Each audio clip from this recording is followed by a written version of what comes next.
Satuan Tugas Penanggulangan Penyalahgunaan dan Peredaran Gelap Narkoba Polri berhasil mengungkap peredaran gelap narkoba dan menyita ribuan kilogram narkoba dalam rentang waktu 10 bulan.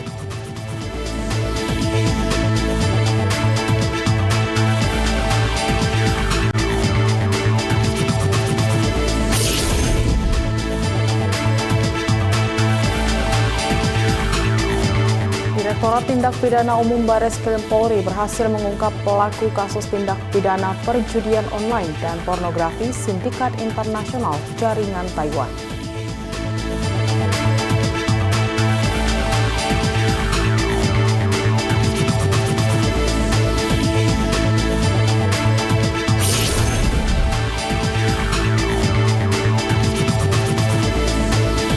Kepolisian Negara Republik Indonesia melaksanakan musyawarah perencanaan pembangunan tahun 2024 dengan topik Polri Presisi mendukung akselerasi pertumbuhan ekonomi yang inklusif dan berkelanjutan.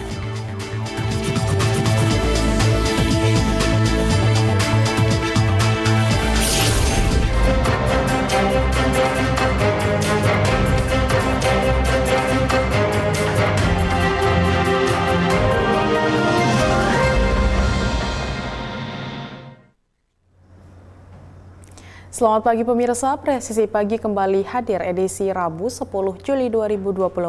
Seperti biasa, selain 3 berita utama tadi, selama 1 jam ke depan kami juga telah menyiapkan sejumlah informasi terkini lainnya. Bersama saya Bribda Tamara, inilah Presisi Pagi selengkapnya.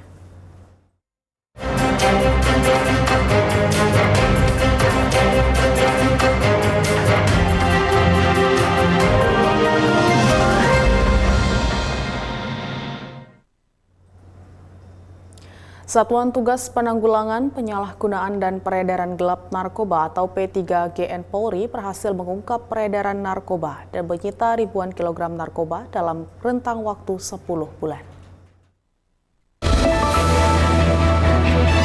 Satuan Tugas Penanggulangan Penyalahgunaan dan Peredaran Gelap Narkoba atau P3GN Polri berhasil mengungkap peredaran narkoba sejak September 2023 hingga Juli 2024. Adapun barang bukti yang berhasil disita diantaranya sabu seberat 4,4 ton dan ekstasi sebanyak 2.618.471 butir, kemudian 2,1 ton ganja, kokain seberat 11,4 kg hingga tembakau gorila seberat 1,28 ton.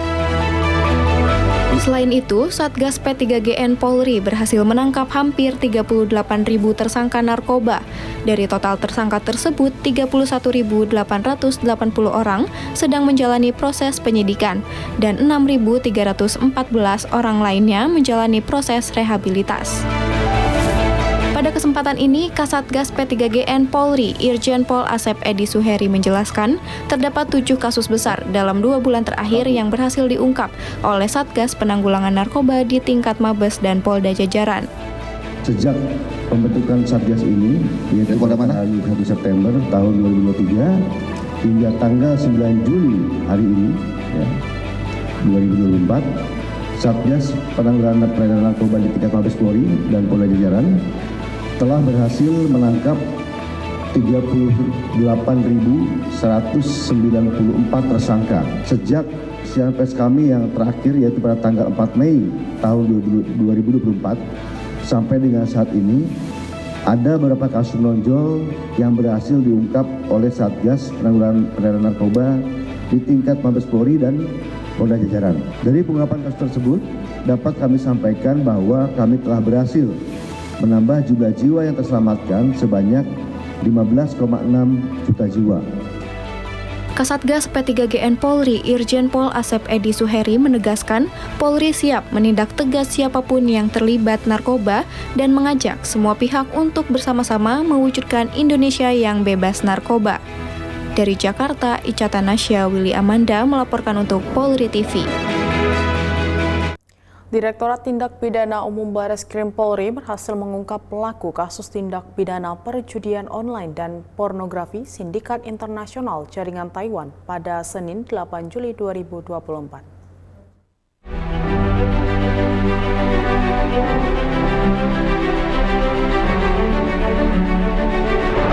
Di Dirtipidum Bareskrim Polri berhasil mengamankan 7 orang tersangka kasus perjudian online dan pornografi yang ditangkap di 6 TKP berbeda, yakni Jakarta, Jawa Barat, Jawa Tengah, Bali, dan Sulawesi Selatan. Adapun barang bukti yang diamankan berupa 14 unit ponsel, 2 laptop, dan 16 perlengkapan live streaming serta 2 situs judi online. Dirtipidum Bareskrim Polri Brigjen Pol Johandani Raharjo Puro menjelaskan, para pelaku merupakan bagian dari sindikat bandar judi internasional yang dipimpin warga negara Taiwan berinisial K dan W, yang merupakan DPO yang datang ke Indonesia dan melakukan praktek perjudian online, kemudian mendirikan kantor operasional di Karawaci, Tangerang. Modus operandinya adalah para pelaku melakukan bagian dari sindikat bandar judi internasional yang dipimpin oleh warga negara Taiwan berinisial K. K sementara masih DPO. Kami terus berkoordinasi dengan Hubinter untuk mencari keberadaan K, saudara K. Kemudian yang datang ke Indonesia dan melakukan praktek judi online. Mereka memiliki server yang berada di Taiwan dan kantor operasional yang berada di Tangerang, Karawaci. Kemudian BNA lainnya atas BNA K mempekerjakan warga negara Indonesia untuk menjadi bagian dari sindikat tersebut. Masing-masing pelaku memiliki peran yang berbeda. Ada yang bertugas sebagai admin, ada yang sebagai penyedia rekening, telemarketing, customer service. Berdasarkan penyidikan, praktek perjudian online ini sudah berjalan dalam kurun waktu bulan Desember 2023 sampai dengan April 2024. Akibat perbuatannya, para pelaku disangkakan pasal 303 KUHP dan atau pasal 45 ayat 1 dan 3, junto pasal 27 ayat 1 dan 2, Undang-Undang Nomor 1 Tahun 2004. Tentang perubahan kedua atas Undang-Undang Nomor 11 Tahun 2008 tentang ITE dan ancaman hukuman maksimal selama 10 tahun dan denda maksimal 10 miliar rupiah. Dari Jakarta, Ica Tanasya, Mural Almas melaporkan untuk Polri TV.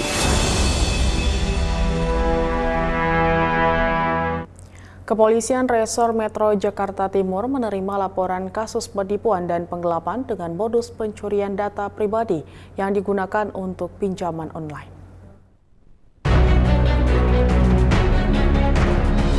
Kepolisian Resor Metro Jakarta Timur menerima laporan kasus penipuan dan penggelapan dengan modus pencurian data pribadi yang digunakan untuk pinjaman online.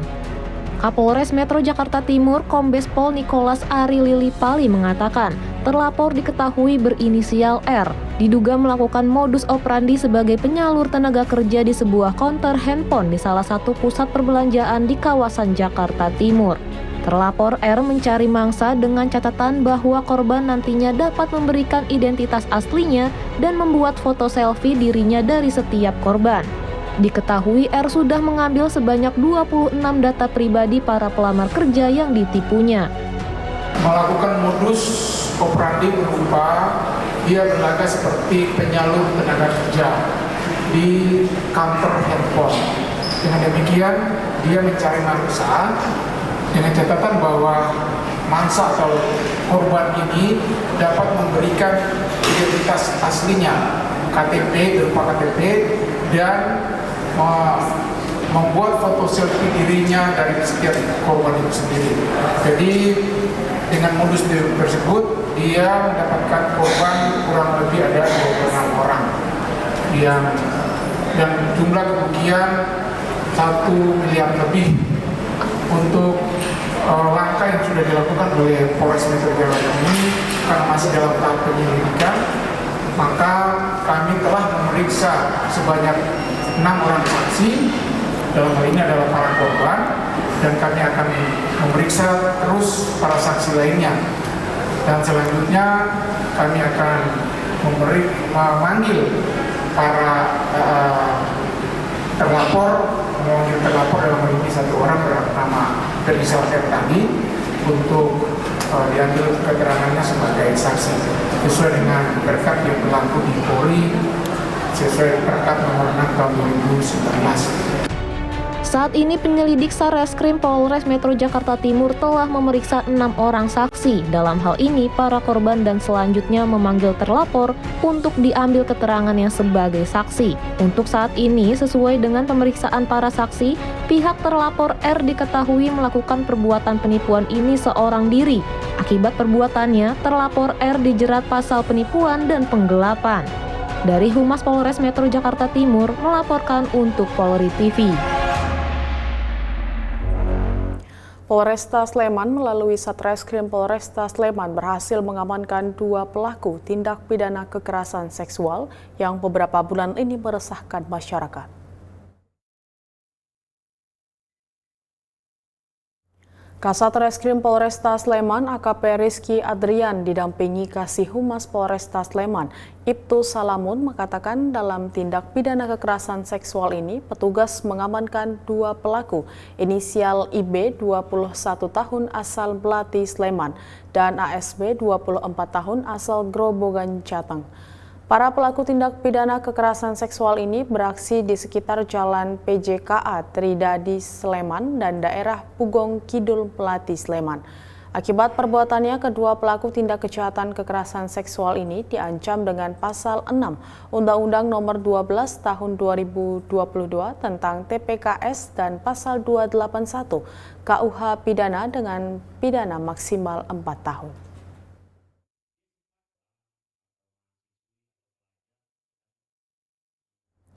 Satreskrim Polres Banjarnegara telah mengungkap tindak pidana kekerasan fisik terhadap anak di bawah umur yang mengakibatkan kematian yang dilakukan oleh seorang perempuan berinisial T, 41 tahun, warga Kecamatan Punggelan, Banjarnegara.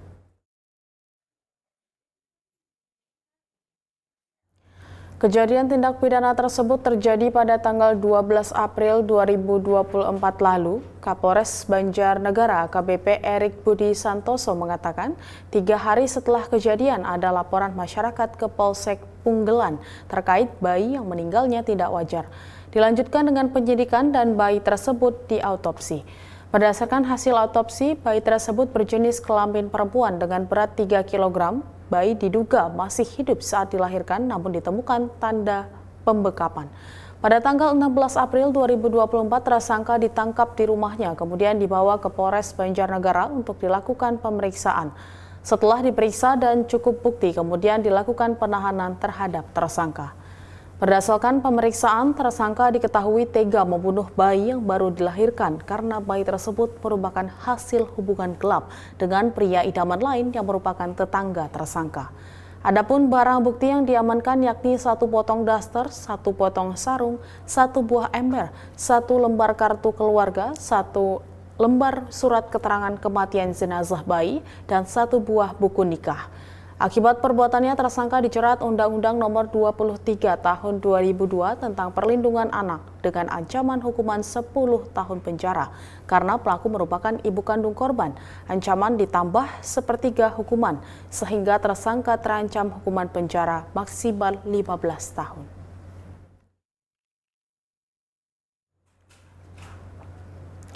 Satgas Operasi Damai Kartens 2024 berhasil menangkap 1 KKB atas nama Basoka Lawiyah yang merupakan KKB Kodam 7 Intan Jaya pimpinan Undius Kogoya di Kampung Topo, Distrik Uapa, Kabupaten Nabire, Papua Tengah.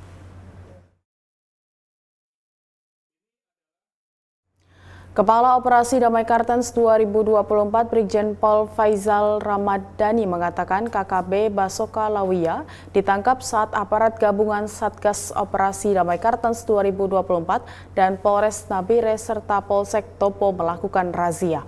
KKB atas nama Basoka Lawiyah terlibat langsung dalam sejumlah aksi kriminal yang terjadi di Kabupaten Intan Jaya dan juga di Kabupaten Paniai. Sementara itu, Kasatgas Humas Operasi Damai Kartens 2024 Kombes Pol Bayu Suseno mengatakan bahwa KKB Basoka Lawiyah terpantau melintas di sekitar Kampung Topo, di mana saat itu aparat keamanan sedang melakukan razia di depan Polsek Topo. Basoka langsung dikejar untuk ditangkap, namun karena melakukan perlawanan terpaksa dilakukan tindakan tegas terukur.